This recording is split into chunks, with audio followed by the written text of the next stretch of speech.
Imagine you're an author who just finished your debut work. You're aware that you have written a very niche one, and throughout the years, you're even pleasantly surprised that so many people tuned in. Naturally, you have the expectations that you cannot make everyone happy and that your first work is rarely ever perfect. But what if dozens of readers became so enraged by the creative choices you've made that they make it their life mission to let you know how much you have let them down, to the point that they will do whatever it takes to make sure you don't succeed.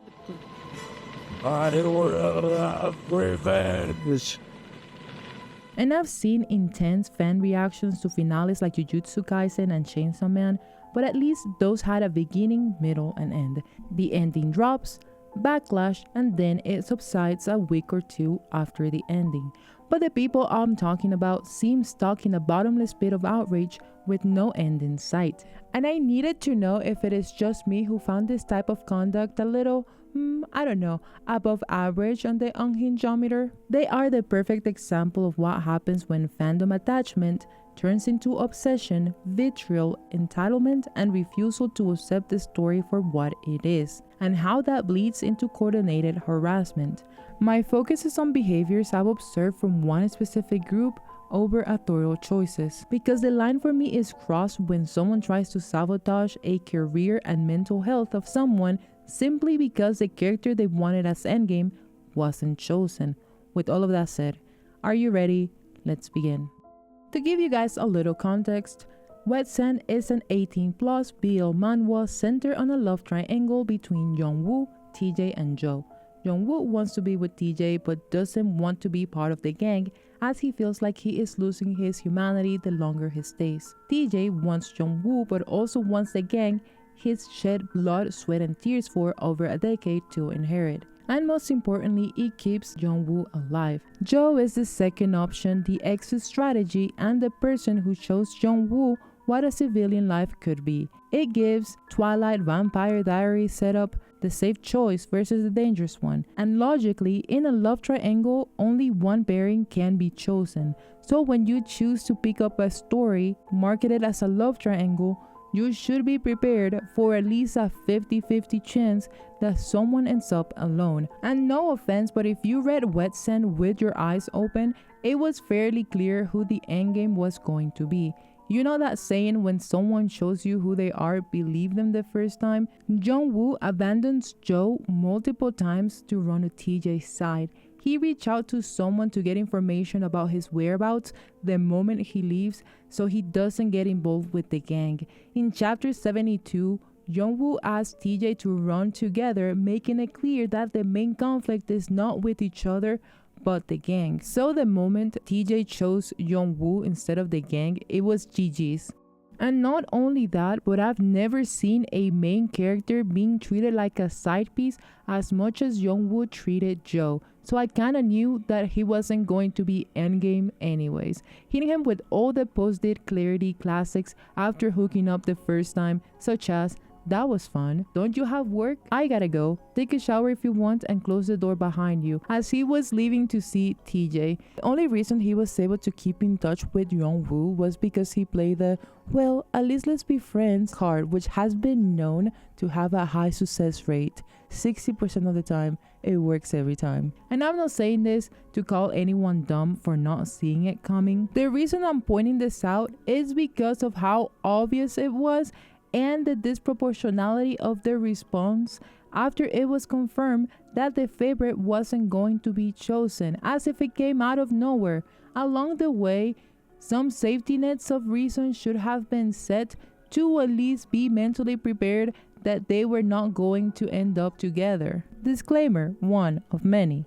If you're depressed or mad about the ending, the video is not about you. Grieve at your own pace. You invested time and money, and even the Joe deserves better, and the Dojak is the worst writer takes, whatever helps you sleep at night, you know? But what I'm criticizing are the people going beyond that. So if the shoe fits, then on with it. Personally, I really started Wet Sand liking Joe, but I slowly realized that the chances of him getting picked were very low. I accepted that because I'm going to hold your hand when I tell you this is not your story. It is not collaborative. The author doesn't owe you anything except for quality, just as you don't owe them your time and money. If the story is not going the way you want it, just stop reading. Yet, this fan started crafting the "it is a dream" theory in chapter 99, one chapter before the end.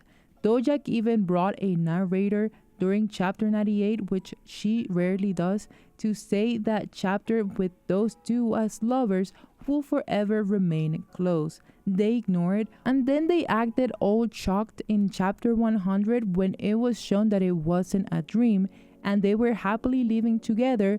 The end. And I saw a couple of people say that these characters feel real to them, and I believe them because it is increasingly common that people can't differentiate fiction from reality, and now they're treating authors like they're fictional characters and fictional characters like they're real people. When it becomes so consuming that all you can think about is how much you hate the author, the characters, and those who like them, that is concerning. If you need to form a crowd out support group, maybe it is time to log off. Now, a big portion of Joe stands will tell you that the reason of their outrage is that TJ is an abuser and Jung-woo went back to his abuser. They flood comment sections with this. They frame Joe as the green flag and the safe choice. But here's my problem with it. They refuse to acknowledge that Joe canonically had sex with Jung-woo while he was passed out unconscious. In Korea and Japan, that is considered quasi-rape, and in the US, it is full-on rape. Because consent cannot be given when someone is unconscious. The author can say there are no rapists all she wants, but she also said that there is no bad guys in Wet Sand, so either the author's opinion matter on everything or it doesn't. You don't get to cherry pick her word as gospel when it protects your favorite and ignore it when it doesn't.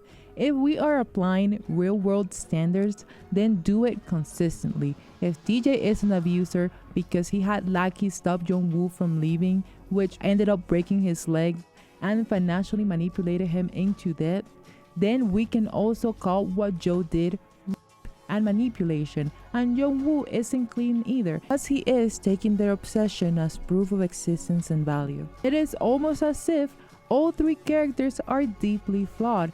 What bothers me is the moral weaponization. If you truly care about victims of abuse and consent, if those are values you claim to defend when you say Wet Sand glorifies abuse, then you should have acknowledged Joe was also abusive.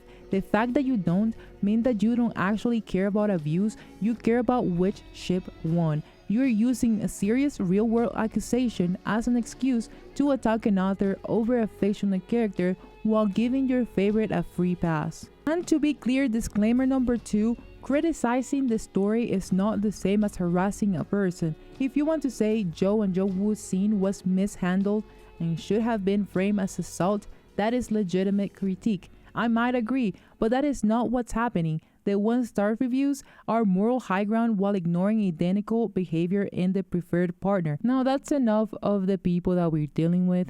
Now let's go to the actual behavior. The reason I finally decided to make this video was a post from May 14th. A leaked group chat showed problematic behaviors. Screenshots confirm what we'd known but were gaslit into doubting. Backstory: Wet Sand was or is being considered for animation.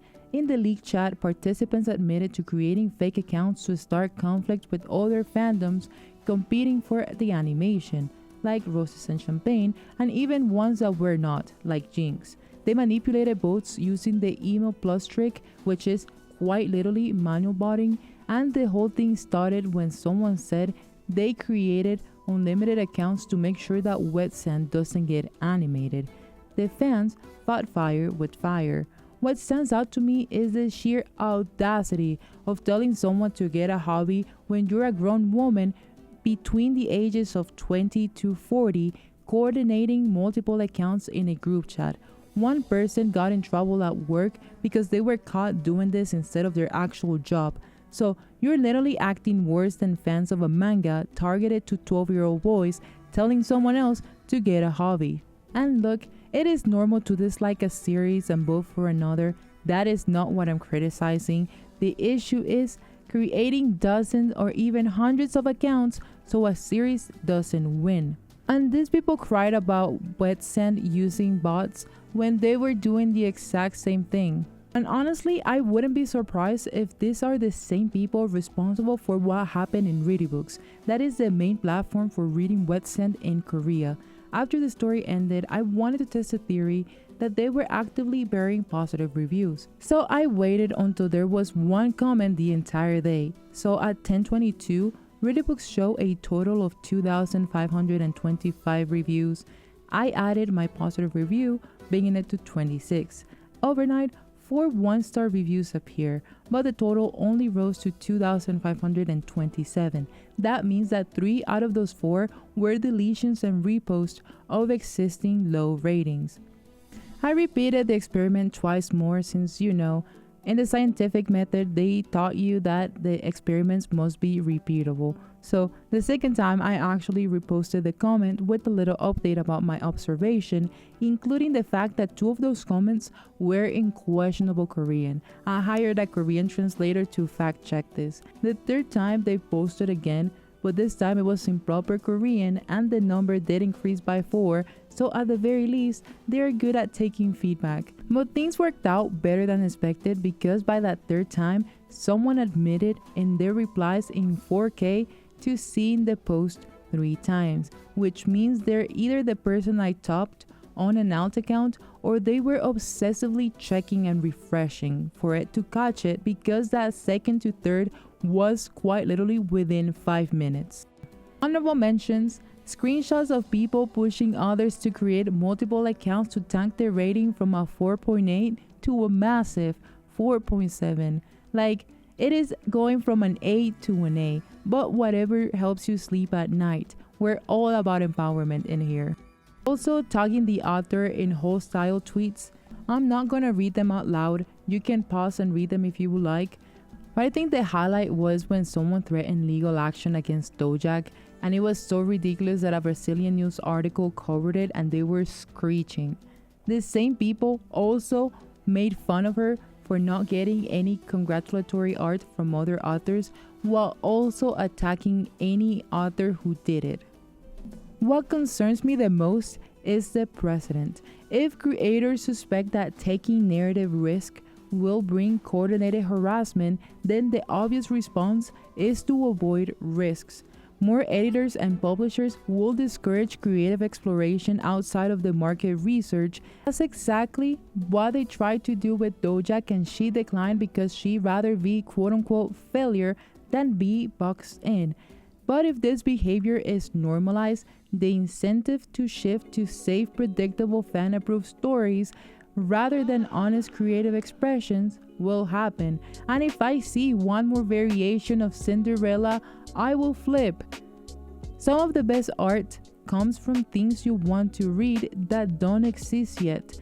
No one story fits all, and not everyone's taste is the same. Some people like easily digestible works, which are a dime a dozen. Others, like I assume Dojak is, want to explore obsession, limerence, morally ambiguous characters, stories that rely on subtext. And if that is not for you, then Wet Sand is not for you.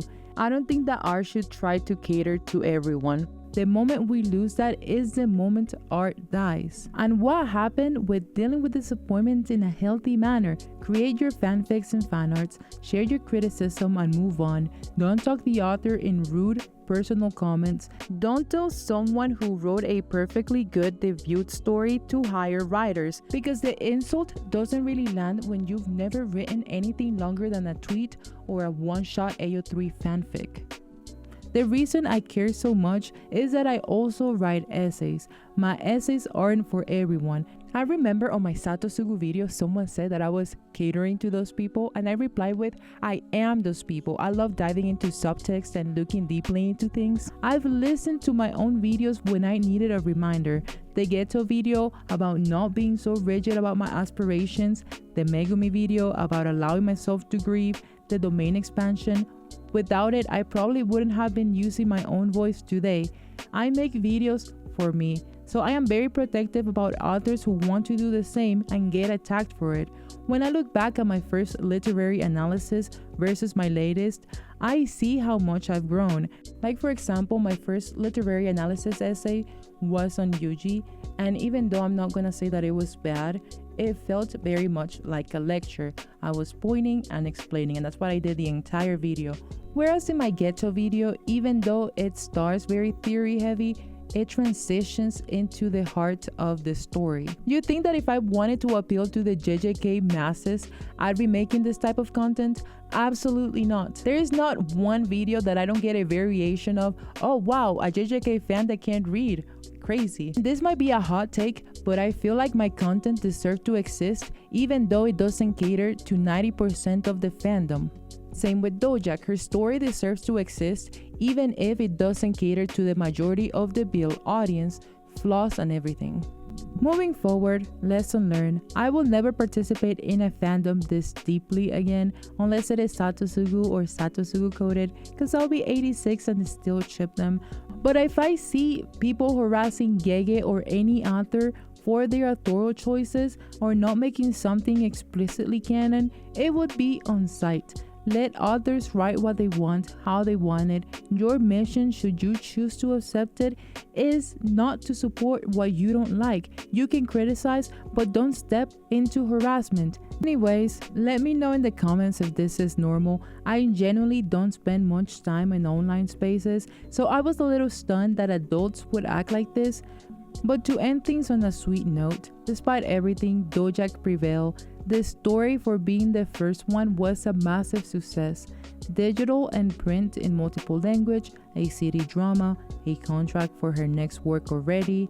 She learned early on that the best way to engage with fans online is to ignore them, and it didn't stop her from doing what she knows best, which is writing what she wants. Anyways, please like but don't subscribe if you enjoy this video. Seriously, I hate talking about drama. I was just so upset I wanted to vent. So please indulge me this one time. It is once in the blue moon video added to my already sporadic posting schedule. Thank you for your time. Have a good day.